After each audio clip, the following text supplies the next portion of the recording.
ക്ലാസ്സിൽ പഠിച്ചുകൊണ്ടിരിക്കുന്നത് സോഷ്യൽ സയൻസിലെ 6ാമത്തെ അധ്യായം സമന്വയത്തിൻ്റെ ഇന്ത്യ എന്ന പാഠഭാഗമാണ്. കഴിഞ്ഞ ക്ലാസ്സിൽ നമ്മൾ ആദ്യ പാഠഭാഗങ്ങളിൽ നമ്മൾ പറഞ്ഞത് രണ്ട് പ്രസ്ഥാനങ്ങളെ കുറിച്ചായിരുന്നു. ആ കാലഘട്ടത്തിൽ ഉരുത്തിരിഞ്ഞിട്ടുള്ള ദർശനങ്ങളുടെ അടിസ്ഥാനത്തിൽ രൂപീകൃതമായിട്ടുള്ള 2 പ്രസ്ഥാനങ്ങൾ ഉണ്ടായിരുന്നു. ആ പ്രസ്ഥാനങ്ങളുടെ സവിശേഷതകളെ കുറിച്ചുമൊക്കെയാണ് കഴിഞ്ഞ ക്ലാസ്സുകളിൽ നമ്മൾ ചർച്ച ചെയ്തുകൊണ്ടിരുന്നത്. ഭക്തി പ്രസ്ഥാനവും സൂഫി പ്രസ്ഥാനവും എന്നാണ് ആ 2 പ്രസ്ഥാനങ്ങളുടെ പേര്.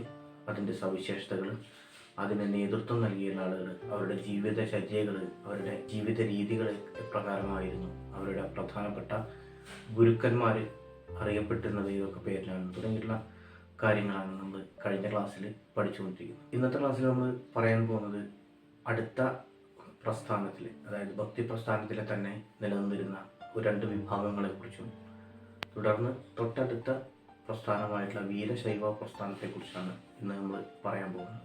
ആദ്യം നമുക്ക് ഭക്തി പ്രസ്ഥാനത്തിലെ 2 പ്രധാന വിഭാഗങ്ങളായുള്ള ആഴ്വാന്മാരെക്കുറിച്ചും നായനാർമാരെക്കുറിച്ചും നമുക്ക് ആദ്യം ഒന്ന് പഠിക്കാം. തമിഴ്നാട്ടിലാണ് നമ്മുടെ ഭക്തി പ്രസ്ഥാനം ആദ്യമായിട്ട് ഉത്ഭവിച്ചത്. ഈ ഭക്തി പ്രസ്ഥാനത്തിന് നേതൃത്വം നൽകിയിട്ടുള്ള 2 വിഭാഗങ്ങളായിരുന്നു ആഴ്വാന്മാരും നായനാർമാരും. ആഴ്വാർമാർ എന്ന് പറയുന്നത് വിഷ്ണു ഭക്തരും നായനാർമാർ എന്ന് പറയുന്നത് ശിവഭക്തരും ആയിരുന്നു. ഇവരുടെ പ്രധാന സവിശേഷത എന്ന് പറഞ്ഞു കഴിഞ്ഞാൽ ഈ 2 വിഭാഗവും ആ കാലഘട്ടത്തിൽ നിലനിന്നിരുന്ന സാമൂഹികമായിട്ടുള്ള അസമത്വങ്ങളെ എതിർത്തു എന്നുള്ളതാണ് ഇവരുടെ 2 പേരുടെയും പ്രധാനമായിട്ടുള്ള ആകർഷണം എന്ന് പറയുന്നത്, അല്ലെങ്കിൽ പ്രത്യേകത എന്ന് പറയുന്നത്. ആഴ്വാന്മാരിൽ പ്രസിദ്ധരായിരുന്നു ആണ്ടാൾ വൈഷ്ണവ സന്യാസിമാർ, അതുപോലെ തന്നെ നായനാർ വിഭാഗത്തിലെ കാരക്കൽ അമ്മയാർ എന്ന് പറയുന്ന സന്യാസിനി.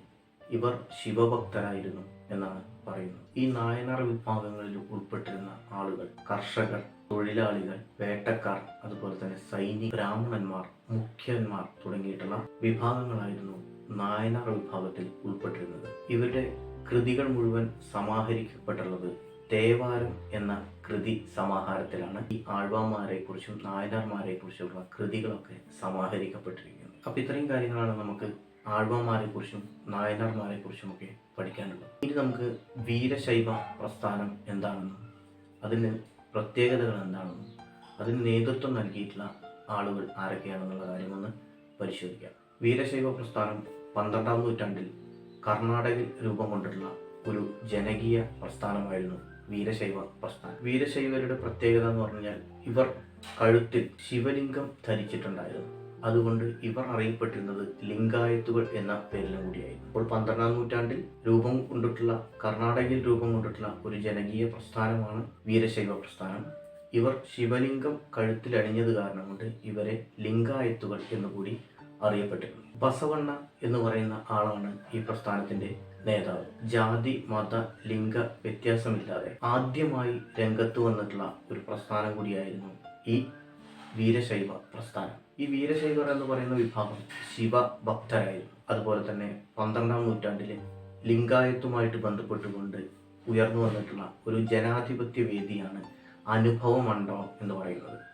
അതായത് 12ാം നൂറ്റാണ്ടിൽ തന്നെ ലിംഗായത്തുമായിട്ട് ബന്ധപ്പെട്ടുകൊണ്ട് ശിവലിംഗം കഴുത്തിൽ ധരിച്ചിരിക്കുന്ന ആളുകളുമായിട്ട് ബന്ധപ്പെട്ടുകൊണ്ട് അവരുടെ ഇടയിൽ നിന്നും രൂപപ്പെട്ടു വന്നിട്ടുള്ള ഒരു ജനാധിപത്യ രീതിയാണ്, അല്ലെങ്കിൽ ജനാധിപത്യ വേദിയാണ് അനുഭവ മണ്ഡപം എന്ന് പറയുന്നത്. ബസവണ്ണയുടെ നേതൃത്വത്തിൽ ചേർന്നിട്ടുള്ള അനുഭവ മണ്ഡപങ്ങളുടെ സമ്മേളനങ്ങളിൽ ജാതി, മത, സ്ത്രീ, പുരുഷ വ്യത്യാസമില്ലാതെ എല്ലാവർക്കും പങ്കെടുക്കാമെന്നുള്ളതായിരുന്നു ഈ സമ്മേളനങ്ങളുടെ ഏറ്റവും വലിയ പ്രത്യേകതയായിട്ട് പറയുന്നത്. സമൂഹത്തിൽ നിലനിന്നിരുന്ന സാമൂഹികമായിട്ട് അസമത്വങ്ങളെ എതിർക്കുകയും അതോടൊപ്പം തന്നെ ജാതി വ്യവസ്ഥയെ ചോദ്യം ചെയ്യപ്പെടുകയും ചെയ്തിരുന്ന വിഭാഗമായിരുന്നു ഈ അനുഭവ മണ്ഡപങ്ങളിലും അതുപോലെ തന്നെ വീരശൈവ പ്രസ്ഥാനത്തിലും ഉണ്ടായിരുന്ന ആളുകൾ. അതുപോലെ തന്നെ ആ സമൂഹത്തിൽ ആ കാലഘട്ടത്തിൽ നിലനിന്നിരുന്ന വിവിധ തരത്തിലുള്ള തൊഴിലുകളെക്കുറിച്ച്, ആ തൊഴിലിൻ്റെ മഹത്വത്തെക്കുറിച്ചിട്ട് ആദ്യമായിട്ട് പ്രഖ്യാപിച്ചതും വീരശൈവ പ്രസ്ഥാനത്തിൻ്റെ നേതാവായിരുന്ന ബസവണ്ണയായിരുന്നു. ലോകത്തിലെ എല്ലാ തൊഴിലിനും അതിൻ്റേതായിട്ടുള്ള മഹത്വമുണ്ടെന്ന്